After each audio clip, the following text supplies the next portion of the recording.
Certain red flags in conversation should trigger immediate skepticism. When someone prefaces a statement with, "trust me," that's usually your cue to do the opposite.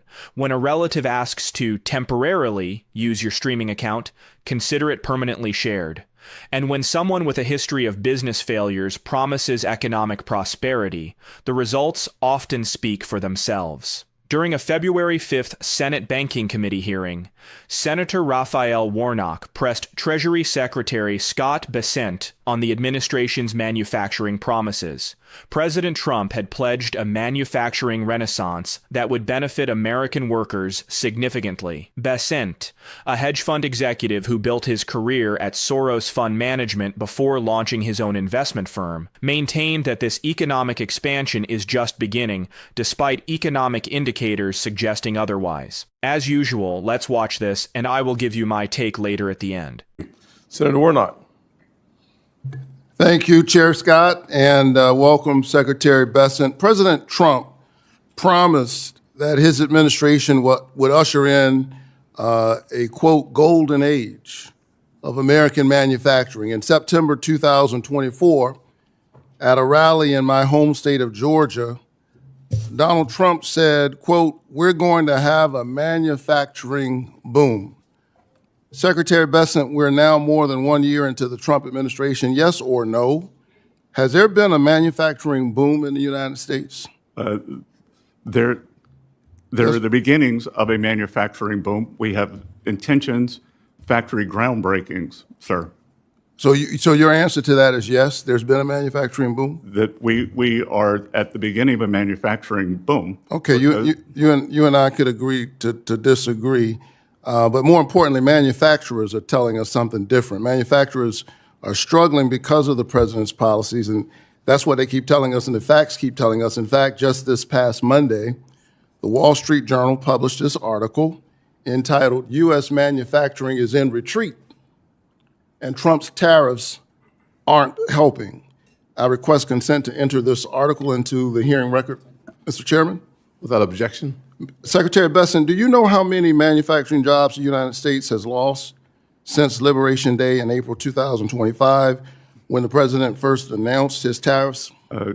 Yes, Senator, because you were out of the room, but it was already brought up. We do many things, sir. I don't need you to tell me where I was. 72,000, and I will point out that the Wall Street Journal 72,000 is not called the Main Street Journal, and they care more about I'm not asking you to opine on the Wall Street Journal. I have 3 minutes. Just answer the questions that I'm actually asking you. So 72,000 manufacturing jobs, according to the Federal Reserve Bank of St. Louis.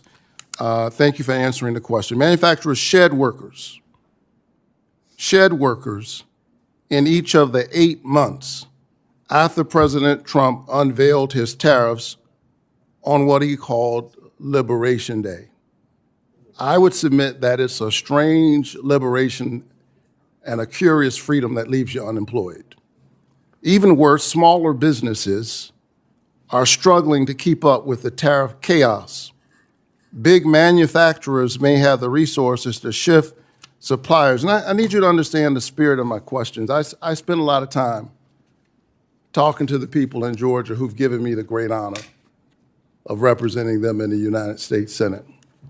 And so this is about them, and especially our small businesses. They don't have the ear of the president. They don't have access to Mar-a-Lago, and so they're not able to insulate their company from the worst of the tariff. Secretary Bessent, small businesses without the same resources or unfettered access to the president, what should those businesses do for the relief if they can't get into Mar-a-Lago? Again, sir, small business confidence is up. And we are seeing that the one big beautiful bill gives the full expensing for equipment, factories, and ag structures. They are telling us that it's more expensive to make basic things. We are moving in the wrong direction. The facts don't lie. The president lies often. But the facts don't lie. In fact, if you're saying we're at the beginning, basically your answer to those small businesses is wait a little while. Is that the answer? That a year from you ask about manufacturing. That's right. So I'm asking you. I am saying. I'm asking you about this manufacturing boom. Will we see something different a year from now? We are going to see it. I was just in my home state, Senator Scott's state, South Carolina, that we are seeing a boom there. And I believe Georgia has very good pro-business policies. I'm sure you will see a boom there also. The factory build intentions are quite high. I'll tell you what I see. I see, as I talk to folks, that it's more expensive to build things in America. I see that we've lost 72,000 jobs a year into this administration. We've lost manufacturing jobs every month since he called for Liberation Day. And meanwhile, folks who are working in these small businesses trying to make their lives work, they're seeing higher costs. They're seeing their costs go up for groceries. They're seeing their costs go up for electricity. They're seeing their costs go up for health care. And I think the American people are still waiting for a solution. So far, we haven't seen one coming out of this Trump tariffs regime. The Baptist preacher is done, and I have no time left. Thank you very much, Mr. Secretary. Inflation. Senator Ricketts. The exchange between Senator Warnock and Treasury Secretary Bessent reveals a significant disconnect between administration messaging and economic data. To understand what's actually happening, we need context that wasn't mentioned in that hearing. On April 2, 2025, President Trump invoked the International Emergency Economic Powers Act to implement a baseline 10% tariff on imports from nearly all countries, with higher rates on approximately 60 major trading partners. The administration framed this as a historic turning point that would revitalize domestic manufacturing and create American jobs. Financial markets responded immediately. Reuters reported the Nasdaq dropped 5.97% on April 3rd. Within a week, the administration paused the higher tariff rates due to market instability. Since April 2025, when these tariff policies took effect, U.S. manufacturing has shed 72,000 jobs through December 2025. According to the Center for American Progress, manufacturing employment declined consistently each month following the tariff implementation. The Washington Post noted that factory employment currently stands at 12.7 million workers, 72,000 fewer than when the tariff policy was announced. Mainstream economists have indicated that the trade measures intended to stimulate manufacturing have instead created headwinds for the sector. The Yale Budget Lab estimates these tariff policies cost the average household approximately $1,800 in 2025. Apparel prices increased 28%, while food prices rose about 2%, specifically due to tariff effects.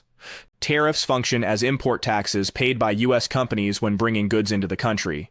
These costs typically get passed to consumers through higher prices. For manufacturers relying on imported components, steel, aluminum, semiconductors, and other materials, tariffs increase production costs, potentially making domestic manufacturing less competitive rather than more. CBS News reported that John Deere accumulated approximately $300 million in tariff-related costs and laid off over 200 workers at facilities in Illinois and Iowa. Automotive manufacturers cited tariffs when announcing nearly 5,000 job reductions in July. According to CRFB analysis, while the administration projected tariffs would generate roughly $600 billion annually, modeling suggested actual revenue of about $330 billion per year. Simultaneously, these policies were projected to reduce GDP by approximately 1%, equivalent to roughly $300 billion in annual economic output loss. Bureau of Labor Statistics data shows 2025 had the weakest job growth outside a recession since 2003, with only 584,000 jobs added for the full year, compared to over 2 million in 2024. Approximately 85% of those jobs were added before the April tariff implementation. Consumer confidence in January 2026 fell to its lowest level since 2014, according to available surveys. When Secretary Bessent dismissed the Wall Street Journal's reporting by noting it's not called the Main Street Journal, he was responding to their February 3, 2026 article, stating that the promised manufacturing boom is going in reverse. The journal reported manufacturing employment had fallen below pre-pandemic levels. Federal courts have examined the legal authority underlying these tariff policies, though they remain in effect during ongoing appeals.